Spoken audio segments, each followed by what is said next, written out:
Big Chick is good. The Wisconsin pottery. I went back to Topsail Island. It was really fun. I was so tired from going to Florida for 3 days. I was like, no. I saw that. Did you go to Mount Vernon? I visited there on Monday, and I liked it, but like it wasn't the school I wanted, really. Yeah. So, but then I went to BCC anyway. Yeah. So I was like, My okay. friend goes to Really? Who? Reagan. Chick. I'll have to see if I. This has already. Yeah, Pensacola Christian. I'm just waiting on my like actual acceptance letter so that I can finally announce that I'm officially going there. Like, I mean, I'm going there, but I'm Officially, Florida. That's so good. It's crazy. But I saw the ocean for the first time, and that was fun. I- It was warm. It was like so beautiful I'm down so- there. Okay, guys ready? No. Yeah, I know. Nobody wants to get back. It's a nice day outside. Yeah, we Everybody have wants to be- outside. Everybody would like to be outside. Like, Well, you know, if it's not- everybody else, if everybody else was here, we could do this outside. But because Alex didn't show up, He was. Yeah, I wanna come. I thought he was just just dig I forgot to text him something where I can't come in. oh well. Like he's going to work. He is fun. Probably. But of course, we also know Lena and know Ellie. They're So, okay. But they have an Well, excuse. How about this one day, since they're not here, we all go outside? Yeah, and then they'll. And they'll Stop. miss out. I go through the topic so that it'll be recorded, so they can watch the recording. And then let you guys go early and you guys can go outside. No. Yeah. No. I don't really care. It's not outside. Anything, let's see, in history, we talked about the North Koreans and the rising problems there. Briefly, I've heard just in the last 15 minutes that Trump is putting together his tax cut program or policy, which will have a huge impact economically. So they're gonna cut taxes and stuff. Although the push is still, he wants to get, last I heard, he wants to get the health care program redone before he does taxes, because the two kind of work together in his mind. So he wants to do them both, and he feels that doing the health care, repealing Obamacare would have a better impact, and then just doing the tax cuts alone. So we'll see what ends up happening. Maybe he'll use the tax cuts to get through his Obamacare repeal.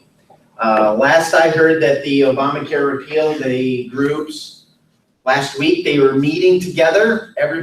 All the Republicans were getting together at one table, sitting down and talking this through. So hopefully that will solve the problem.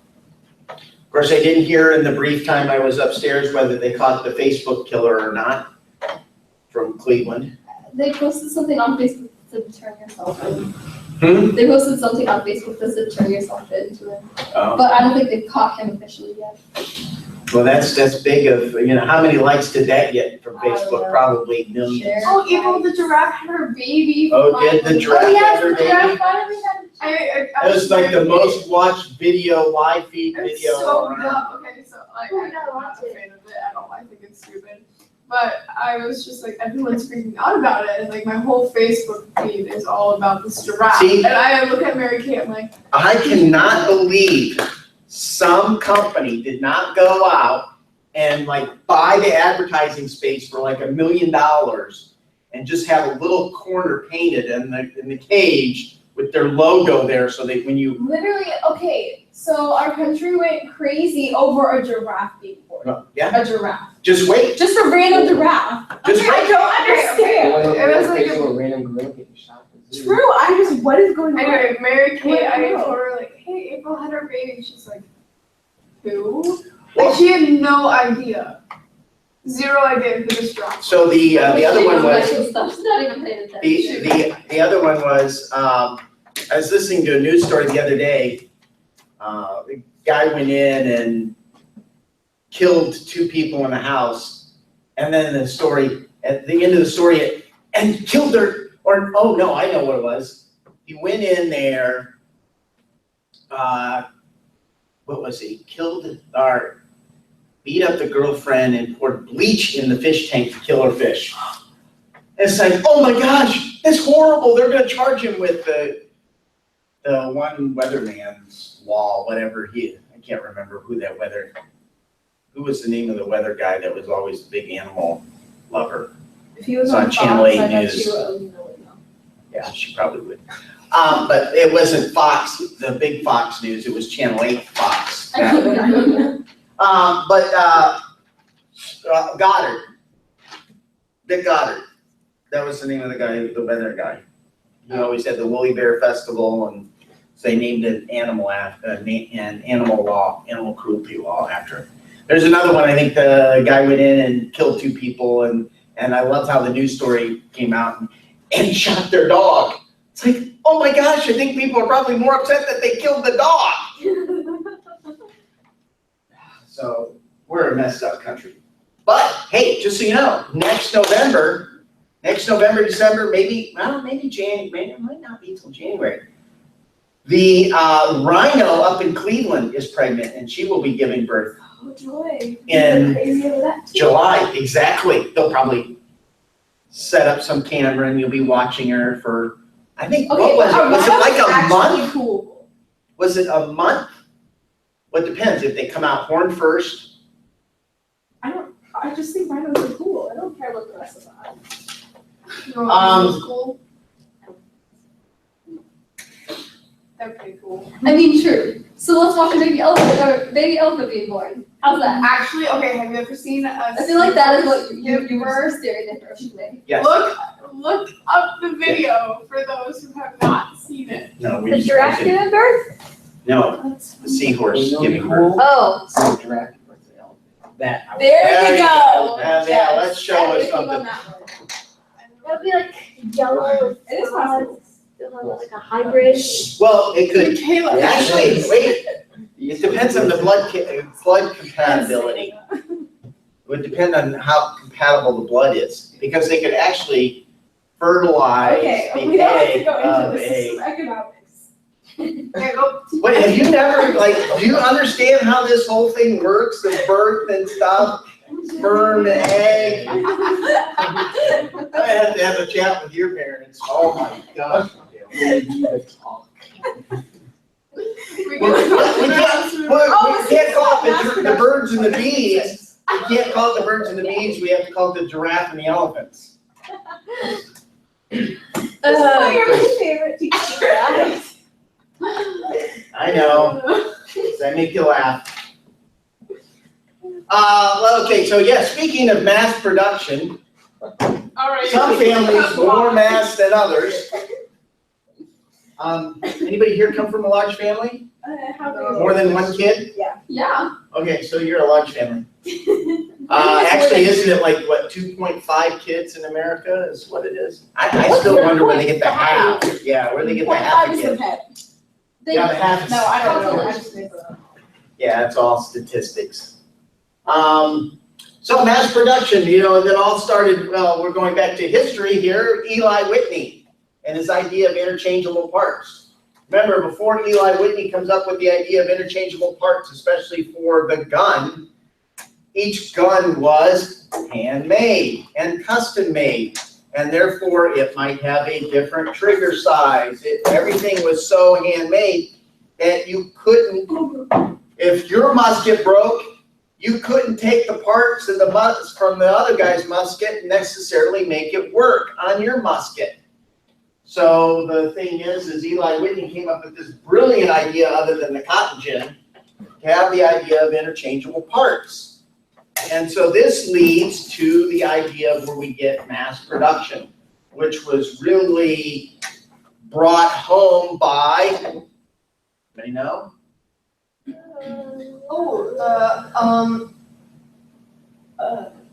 What did you just say? I have to. What does? No. Didn't process it and then I didn't. Okay, so Eli comes up with the idea of the interchangeable part, and mass production, but who kind of takes mass production to the next Oh, level? Henry Ford because of the car thing. Right, he really creates the assembly line. Look, it's even on my screen. So, yeah. Mass production, the manufacturing of large quantities of identical products using interchangeable parts, specialized labor and or it could be machinery. And then, of course, Henry Ford with the assembly line. The thing that you have with mass production is you have to have an idea of this division of labor. So typically you don't have one person doesn't do everything. You have specific guys who are, or people trained to do different parts of these, the assembly. So you might have one person, especially like you look at the car, you have one person who's starting to put the motor together. Then it moves down the line to the next person. Of course, today it's all more like robots. It goes through and the robot puts all the parts together. Or if it's done by hand, you have robots assisting some of these things. One of the neatest documentaries I watched was some of these new tools that they have for workers. You know, you got this big old box that weighs 200 pounds. They'd have these assisted lifting devices that go in and they just suck on the big box, and the guy with one hand lifts this big old box and puts it in another spot. And it's like, oh, that is so cool. Just some of the ideas that they're coming up with. The engineering of all this is just I just marvel at. But in doing this, you have to have this idea of division of labor. And you also have to have, each division of labor requires different skill sets, different educational levels. They always talk about the aircraft that our military, the fighter jets that our military flies. That these fighter jets are designed by men with people with PhDs. They're built by guys with master's degrees. And then also with guys with bachelor's degrees. But then they're maintained by guys with high school degrees. Think about that. You go into the military, you work in the Air Force, you become an aircraft mechanic. Normally, you don't have a college degree out of that. You're working on this complex piece of equipment that was designed by PhDs, built by master's and bachelor degree people, and it's being worked on by guys with high school, their highest education is high school level. So that goes to show you what our military can do with people as well, and the training that they give them to be able to work on those aircraft carriers. But again, you also end up with specialization. So you got somebody who's a technician who works only on this kind of machine, and he knows this kind of machine in and out so that he can fix it. So that when they're building tires over at Goodyear, anybody ever been to a manufacturing plant and seen a manufacturing plant work? Like go visit the tire assembly over at Goodyear? If you get a chance, you should go see it. It's pretty cool. Watch these guys build a tire. And all these parts come off of conveyor belts, and they just put them on this tire roller and rolls it and puts it together, and then it comes off and it goes in and gets vulcanized. Not Spock the Vulcan, but it's a process that they make the rubber hard. Then, of course, you have, in the 1960s, we get, of course, the more automation and computer-assisted machine cams, which we today call robots. We don't call them cams. And then, of course, we have, I think they talked about it some, a little bit, the computer-aided design, which makes it a lot easier for us to build these machines to help in our automation and stuff. One of the things that I wanted to look at was, they talked about this on page 367. If you got your book, turn to it. Just want to go over this really quick. So it's about a fictional bicycle company. So they're able to manufacture 100 bicycles every month and sell them for $90 each. It costs the firm $4,000 a month to turn out the bikes. The owners are interested in increasing the profit, so you are asked to look into the possibility of expanding the plant. So expansion modernization would increase monthly expenses to $16,000. Output of bicycles would increase from 100 to 800. The company could sell all 800 bicycles at the old price of $90. What did we learn about earlier in the semester? One starts with an S and the other starts with a D. Supply and demand. Thank you. Yes, supply and demand. So they're making this assumption here that they can, if they make 800 bicycles, they can still sell them for $90 each. What happens when you increase the supply? What generally happens to the price? When there's more supply, the price goes down because the value of it decreases. So this assumption that they can continue to increase the supply and still sell it at the same is a faulty assumption. And that's one of the things that a lot of businesses do.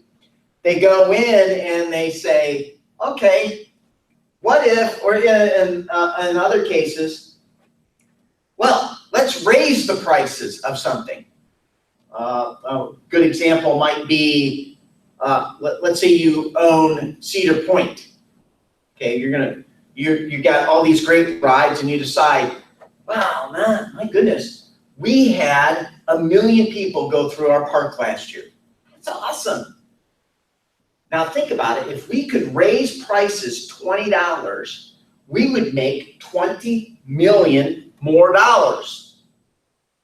Is that necessarily going to happen? Because there's going to be some families that go, I can't afford that, right? They're going to say, I can't afford to do that. So they refuse to purchase, so they end up not having the same 1 million people go.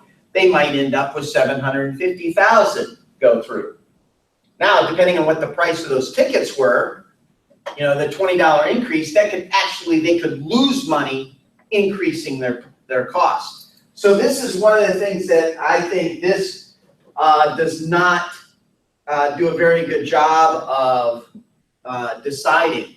Now, if you're like a specialized bike company and you're getting yourself up to speed and you know you can sell this for $90, then you can increase the supply.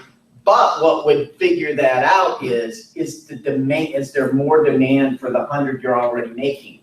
Are you taking orders? So you're making 100 a month, but you have orders for 110, 120 every month.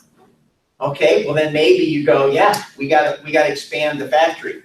But I can't imagine that you would expand the factory from doing 100 of these to 800 all in 1 month. You'd kind of work up to it. So that's just something I wanted to show that this example kind of ignores, is that idea of law of supply and demand. And I want you guys to remember that, because that's probably the biggest things that many companies make the mistake of doing, is they don't do a good idea of what will be the impact of increasing my prices or increasing the amount of that I put out there, you know, and what kind of profits I can make. You know, Apple has what? The cool factor. So because Apple has the cool factor, they can sell their phones for a huge amount of money. But the problem that they have is they're only really selling their phones in the United States. You go outside the United States, the majority of people own Android-based phones. Why? They're a lot less expensive. It's only stupid Americans who are buying the iPhones. Just kidding. Not saying you guys are stupid for having iPhones. It is kind of one of the better phones. I've done both the Android and the iPhone, and I actually prefer the iPhone platform. It seems to run more intuitively. Advantages of mass production: productivity gains, lower cost of materials because you can buy more in bulk, you get better prices, services, capital. Again, the more you can make, you're not having to specialize in maybe a certain person that does a certain job. You can come up with a way of automating and doing some of that and saving money. Use of modern machinery and equipment, opportunities for research and development. Disadvantages of mass production: enormous capital investment. Threats to personal health and environment. Dependence on large-scale industries and many lost jobs. What was it that, anybody remember what Bill Gates said? I talked about this a couple of weeks ago. What Bill Gates said about robots? He wanted to tax them. So he went, because robots tend to take away jobs as you automate something. In New York, they're talking about $15 an hour minimum wage in some of these for fast food companies. What do you think fast food companies are going to do? They're going to eliminate the need for having a person. I actually think you're going to have, rather than go up and order with a person, in fact, I think they're test marketing in some of these, you go up and there'll be something like an iPad there and you go, well, I want this, that. Tap your phone, boom, done. Somebody back there might even be a machine. Make your hamburger and your French fries and your soda and everything you need. And I know it lacks that personal touch. But of course, there's so many people who are doing this, they probably will order it on their phone and just show up and pick it up too. So there's so many things that are going to happen.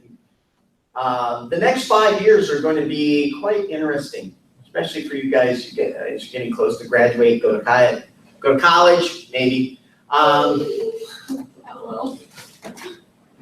just thought about the fact that in 5 years I'll be out of college already. Yeah, maybe. Depends on what you're going in for. It'll be out, I'll be out. So, yeah. Like I said, what the next 5 years look like job-wise, productivity-wise. I don't never think of yourself that you are going to have a problem finding a job. If you concentrate on the fact that you can't find a job, then you won't find a job. What you do is you figure out what skills you need, and you go and you get those skills so that you can get the job. So I had to laugh when I was working on my MBA. I was in a class and there was a student next to me, a real idiot, who got a degree in biology. Not that I'm knocking degrees in biology. And all he could do was complain about the fact that it was George W. Bush's fault that he couldn't find a job. And the only job he could find was a job where he could teach. And I'm like, dude, you got a degree in biology. What did you think you would be doing? Most degrees in biology turn out to be either go to pre-med or they end up being teachers at high schools teaching biology. The chances of getting a good job is not as high. Now, if he'd have gone into bioengineering, he'd probably be a millionaire today. I don't know where he's at, but I just, you try to talk to people like that. I told them, why are you blaming Bush? You picked biology. Well, I should be able to get a job. It's that kind of thinking that keeps you unemployed. You don't get hired because you got a degree. You get hired because you got a degree in something that somebody wants to pay you for. So remember that when you're going to go get that job in women's studies. There is actually a degree in women's studies. I want to do that. Somebody's going to be a full-time protester because that's about the only job they can get. Let's see. Business combination. This is basically going through how businesses merge together. You have horizontal mergers when a company acquires another firm that makes or sells similar products or services. So, a great example of this is Walmart buys Kmart. Not that they did, But that would be an example of that kind of merger. Or a great example of this was the Standard Oil Company. Rockefeller was going out and buying companies that were his competition and merging them in with the Standard Oil. Remember, he was a horizontal monopoly. He controlled the production of kerosene, and said that his kerosene was the best. So he would go and buy all these other competing refineries, and that's where he made all his money. He did not get involved in the production or the drilling for oil or anything like that. He just was into the making of the actual kerosene from the oil that was made. Vertical mergers between a company and one of its suppliers. Walmart, again, Walmart would be a good example of this. Walmart a lot of times will go out, and if they like something, they might even buy it, depending on what it is, and bring it into their company. Who was the biggest one that I just saw recently? Somebody, Google is known for actually buying, Google and Microsoft are ones that actually buy in products so that they can incorporate into their repertoire. What was a big example? There was, I'm trying to remember. I think Facebook did this as well. They bought somebody that was a competitor that they wanted their services inside their package as well. So sometimes it makes sense to just go buy another company rather than actually create it yourself. So you go and buy your supplier, you go and buy your competition, or not your competition, but somebody who offers something that meets what you're trying to do or expand into. Conglomerate mergers, a merger that combines companies that sell vastly different products or services, or both. Trying to think if there's not one that I can think of off the top of my head. Concerns about mergers. It'd be like Walmart going out and deciding to buy Verizon. That would be a conglomerate merger. Not something that they actually sell together, but Walmart would go, hey, let's buy Verizon because we could use their communications inside our company and save us a lot of money, and we could sell their phones in our store. Right? I don't know, who knows, maybe it happened. Concerns about mergers, creation of monopolies. I mentioned the Standard Oil one. That one, of course, became a huge monopoly. He kept buying up more and more of his competition, and that then became a monopoly. Insider trading is another one. So a lot of times what happens is, we're going to buy this company. Oh, okay. And so people inside the company start buying or selling of the stock based on that merger, and they make money off of it. It's called insider trading. And if that information is not available to the public, it's actually illegal, and you go to jail for it. Martha Stewart got in trouble for insider trading, but then they didn't find any evidence, so they nailed her for lying to the police. She's like, I don't even remember lying. But she said one thing under investigation, and then changed her story and said something else, and it's like, you lied to us. Well, I didn't mean to, I just didn't have the facts straight. Hillary Clinton did the same thing, but she of course got away with it. Reasons for businesses to combine. Workers are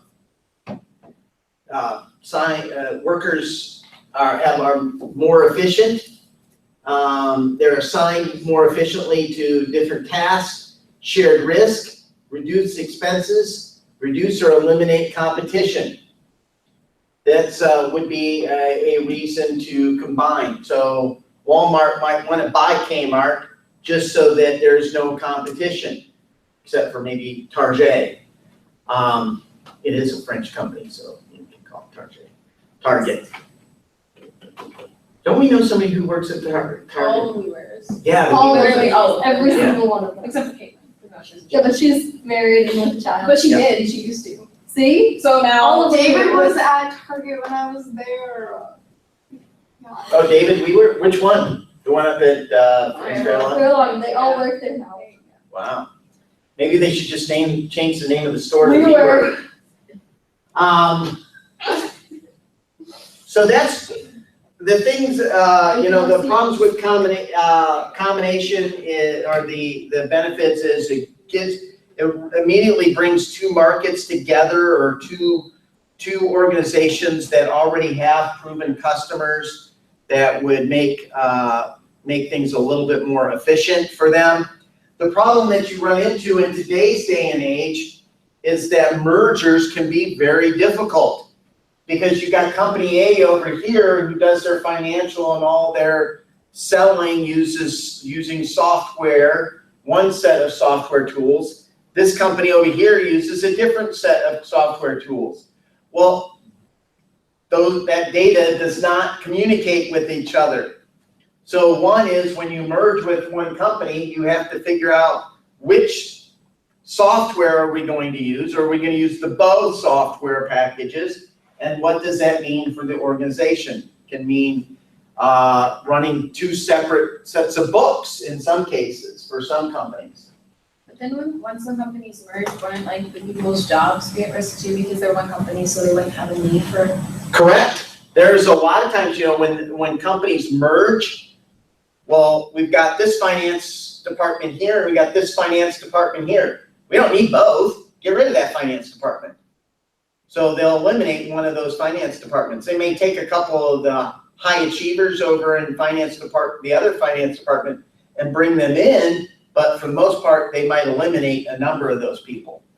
So yeah, a company, if it's a privately held company and you decide, you know what, I want to sell my company. So you sell your company.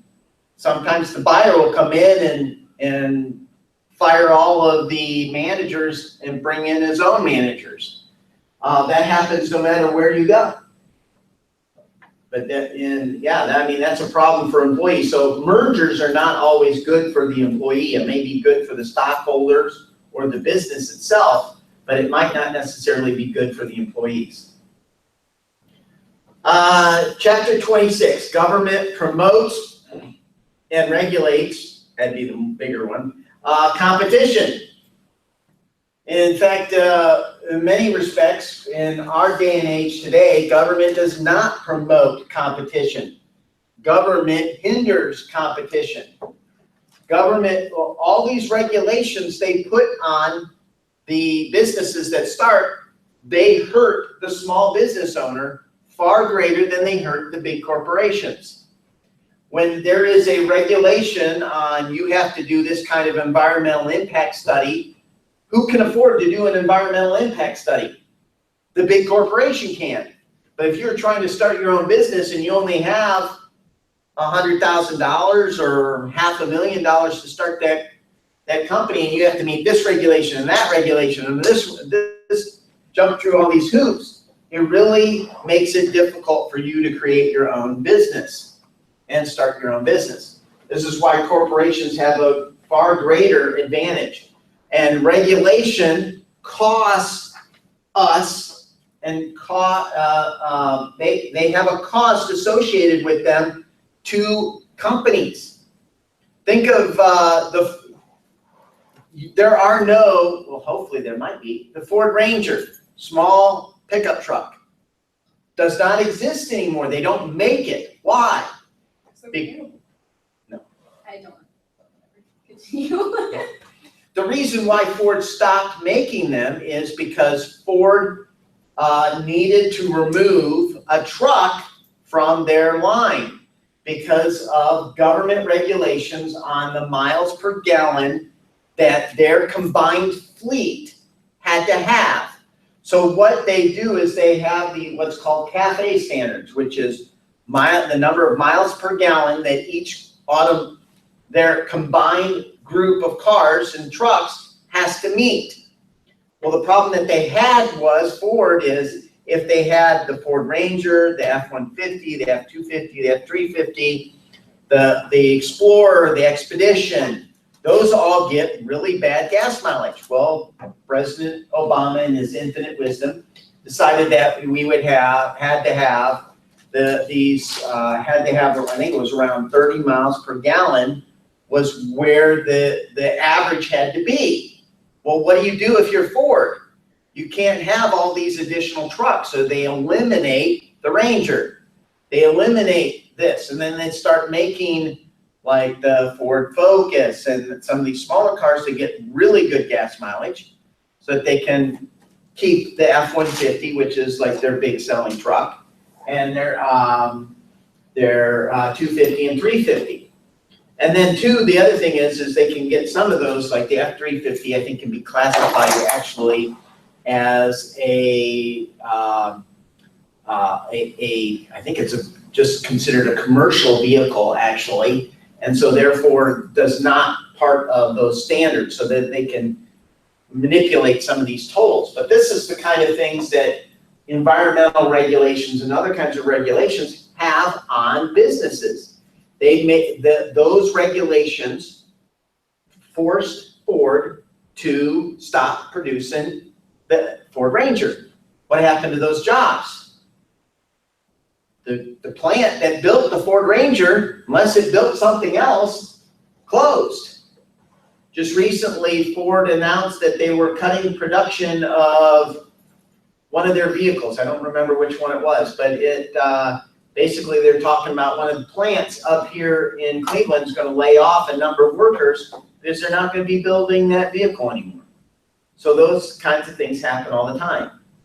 And a lot of that has to do with regulation. It also has to do with natural market forces because nobody's buying it. Because I think it was one of their cars. Nobody wants to buy their car. Everybody wants their truck, their F-150, but they don't want the car. So that's the thing. Monopolies. Here's where one of the areas I think government does a decent job of trying to control monopolies. And of course, the government is the biggest monopoly of them all. And monopolies tend to waste or destroy competition. It wastes resources, not necessarily. Creates higher prices, yes. May not satisfy customer wants, and may threaten democratic values. I would say probably the biggest one there that I think is the worst is destroys competition. I think the not giving a customer what it wants and may threaten democratic values are a little bit less, but that's what all corporations do. And to some degree, they want what they want so that they can make money. I was talking earlier about Deepwater Horizon, watching that movie. And the fact that they were shortcutting things and not listening to what they do, and they caused problems. Well, I mean, part of that is because BP is such a big company, so that they can make demands of the smaller companies like Transocean, which I think is the company that was running the Deepwater Horizon rig. Can it cause higher prices? Yes. Think of Apple. People would say, well, Apple's not a monopoly. I mean, there's Samsung and all these other ones out there. Yes, that is true. There are these other competitions. But in many respects, Apple is the phone here in the United States. So they dominate the market and so forth. Microsoft was considered a monopoly for a while when they came out with Internet Explorer, first came out with Internet Explorer, put it into their Windows machine. In Windows 95, they got sued by a company called Netscape Communicator, which does no longer exist because they were being pushed out of the browser business by Microsoft. So there are all kinds of monopolies, and there's things that Microsoft was doing, whereas they went to Dell. And if you were a company like Dell and you wanted to sell Microsoft Windows, you had to make an agreement to never sell. You couldn't sell any other product other than Microsoft Windows. Well, that's kind of monopolistic tactics like that. But again, to some degree, that promoted better innovation in the sense with the software when it came to what Windows was trying to do. They were very innovative early on, but then they got big and bulky and they became less and less innovative. Well, that's when Apple came along and came up with the OS 10, which has really helped push, again, the competition level with Windows and made both of them better than what they had been. You know, the thing is, if they don't give us what they want, what do? If you don't get what you want, you don't buy it. If you don't like what this truck is offering here, you can go to another company and buy their truck because it offers what you want. So that's the thing. The worst, again, the worst monopoly out there is the government. And when the government requires certain things, they can be very monopolistic. Let's see. Why some monopolies are legal. Because of patents and copyrights. One of the things I think they should do in today's economy is we need to re-look at how we issue patents and copyrights. If we would decrease the amount of time on a patent, anybody know what a patent is? Yeah, it's like if you come up with something type of thing, you have to patent it or else. Right, or somebody else can take it. Because I was gonna do that for my Mint thing that I was working on. And What's the difference between a patent and copyright? Copyright is making it like your own, like your own like stamp on it, so you know. Right, so the Apple logo is trademarked or copyrighted.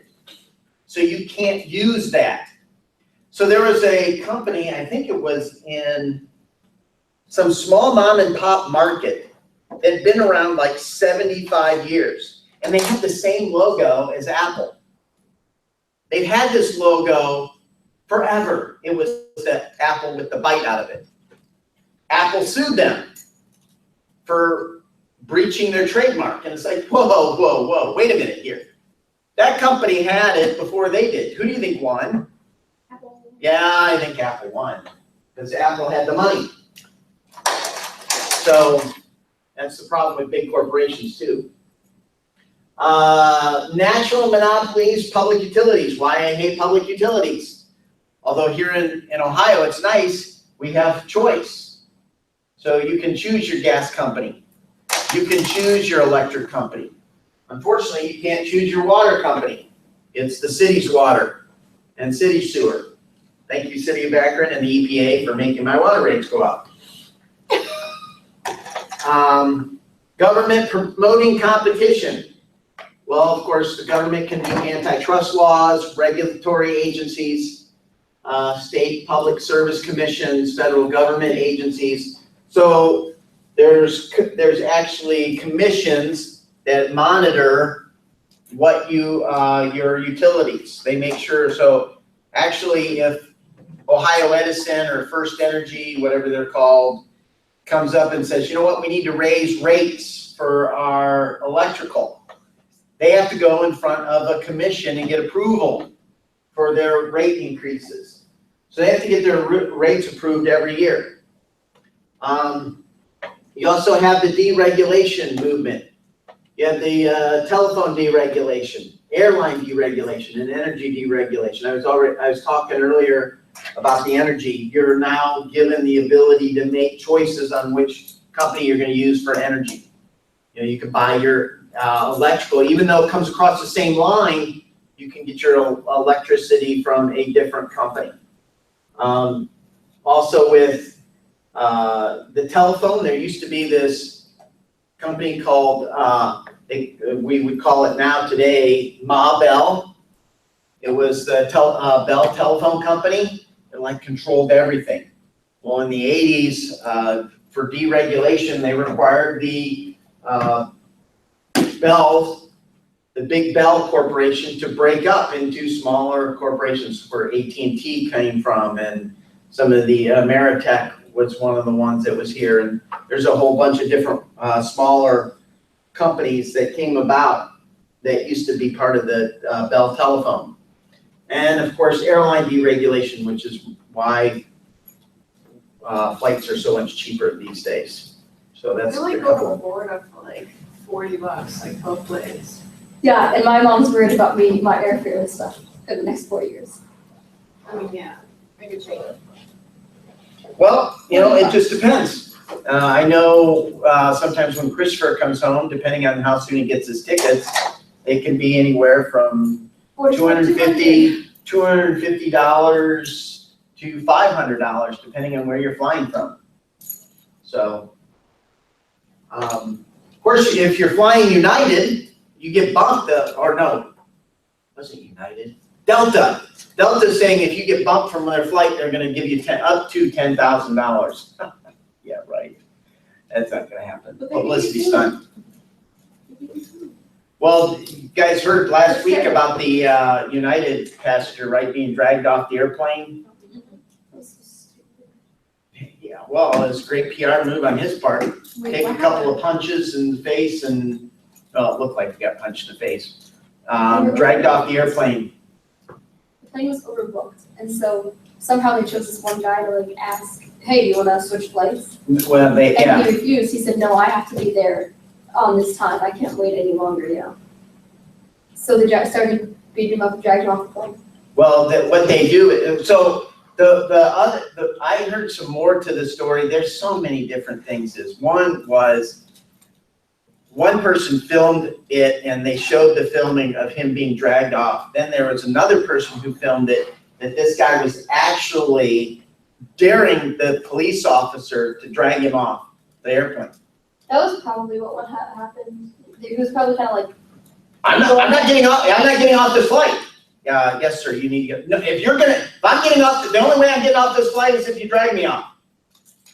Sir, you're gonna have to, nope. And so they dragged him off.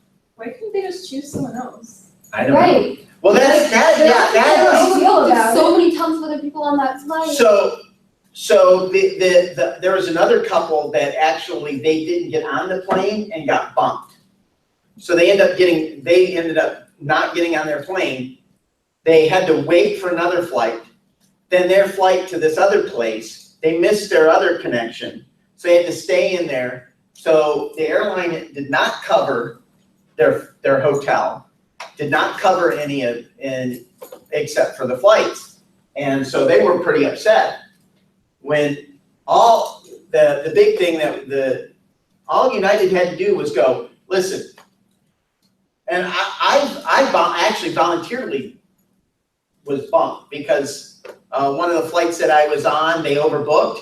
And they said, we'll give away one free round trip airfare to a destination of your choice wherever we fly. We'll get you a voucher if you voluntarily get bumped. I'll take a free flight. Go someplace for vacation, yeah. But I mean, that's the thing. In fact, a lot of times when I'm coming home from vacation, unless I have to be at work the next day or something, if they're overbooked a flight, I always volunteer, take the extra How ticket. does that even happen? How do you overbook a flight? So what the airline industry does is, because with airlines, you want to have full airplanes because you get more money. So their tendency is there are a certain number of cancellations that people make, or people change their flights right before the flight leaves. So there tends to be 3, 4, 5 seats that are open because of cancellations. Well, sometimes it happens, nobody cancels for that flight, or only a few, and they've overbooked by 5. So it means they got 3 people that need to fly, and they've overbooked. So that's how it typically happens. Just not do that. That's what I say. Wouldn't it be, how much money is this gonna cost? This guy's gonna sue and he's gonna win. Yeah, or if they give away like a free round trip, like you just lost money. Right. People are stupid. The airline industry is one of those where I just shake my head, how are they profitable with some of the business practices that they do? I would love to do an analysis of the airline industry just to see how they actually do make money. So I don't know how. I mean, the cost of airplanes, the cost of fuel, the cost of so many things. It's amazing that we can get that our airline industry actually works at all. So it used to be horrible it used to be even worse when I was growing up. It cost an arm and a leg to fly, and you're constantly late. You never arrive on time.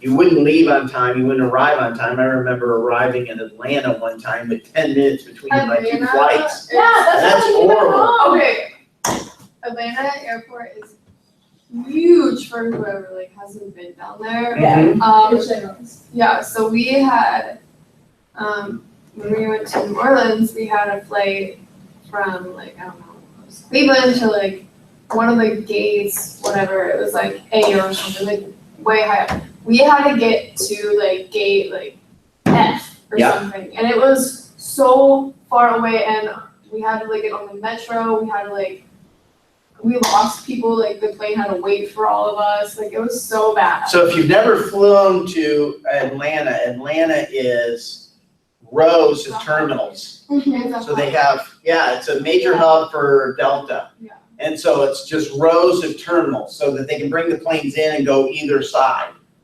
And to get between terminals, you have to take the tram or you can walk it. Walking is, don't do You- it. Oh, I know. Guys, no, don't do it. So the thing is so if you gotta get on the tram and go through take the tram from place to place, then it can be, if you gotta make your flight in 10 minutes, you have a chance of Well, not our making it. plane was late, Yeah, that and doesn't so help the either. other like, oh my, I So, forgot all about that. It makes me so mad every time. But I love the Atlanta airport. It has There my was- little ants on the wall. yeah, it's a Oh no, neat- that freaked me out the first Oh, I time. I love was like it. legitimately freaked out. But anyways, it's a cool I airport. have- The West Palm Beach Because we airport's went, really we met cool with my too. mom's friends that like apparently we knew when we were little, but none of us remembered each other. So it was like that awkward, like, oh, you're friends when you're 1 year old. But we like, have to re and it was so awkward, and that was not the point of the story. So we got there, and we had like I think we had 2 hours, and so the parents were like, okay, let's just go out to eat, So we waited for half an hour, then we got a seat at this not even fancy restaurant, but we still wanted to wait for whatever reason. And so we sat down, and we had like maybe an hour or something before, because it was gonna take us forever to walk, because we're all slow and we want to run. But anyways, so Please tell me a lot of people who relate to your life. so here's what happened. So we ate our food, and we had like our timer thing, but someone set the timer wrong, and so we seriously had like 5 minutes to get from A to B, and then we went like to the wrong place, like because you have gate A or whatever, and so we were at like gate C or something. We had to get to B maybe, and so we took the train thingy. But we got off at the wrong stop, so we had to get back on and then go to the right place, and we like made it just in the I time. hate I was like, it was so funny. I was like, I got was sleepy stuck on one and and DCU, like the underground. Mhm. I was so terrified. I was like a little child, and I was crying, and all the people were like, because like the door shut, and I was the only one out of like the group of like 10 of us, my family. Like, You well, were they were like, home alone or Metro alone? Metro alone. Well, they were all like, oh, we gotta quickly get on it. So I'm like, okay. So I was the one like in the front, and then it just shut the doors on me, and then I was like sobbing on the Metro train, and all the old people were like, what the heck is going on? Like they were mean to me. when Yeah. I was in And then Mexico, the I almost got left there. And my parents, so Zach had to go back to where my mom was, like at the gate or whatever. And then because he had to get money to pay the people for something. And so they just left me in the office with all these like older Mexican people, and I'm sitting there. This was just past last year. And I was just sitting there by myself, and I was terrified. And Andrew came and was like, oh, hi. I'm like, this is not helping. Like, I'm so scared. It was really funny. Obviously, I came back. Yeah, obviously. Obviously, Human trafficking. minutes. I was like, ah! I'm in Okay. Mexico. I'm gonna get locked here. See you guys next week. Oh yeah.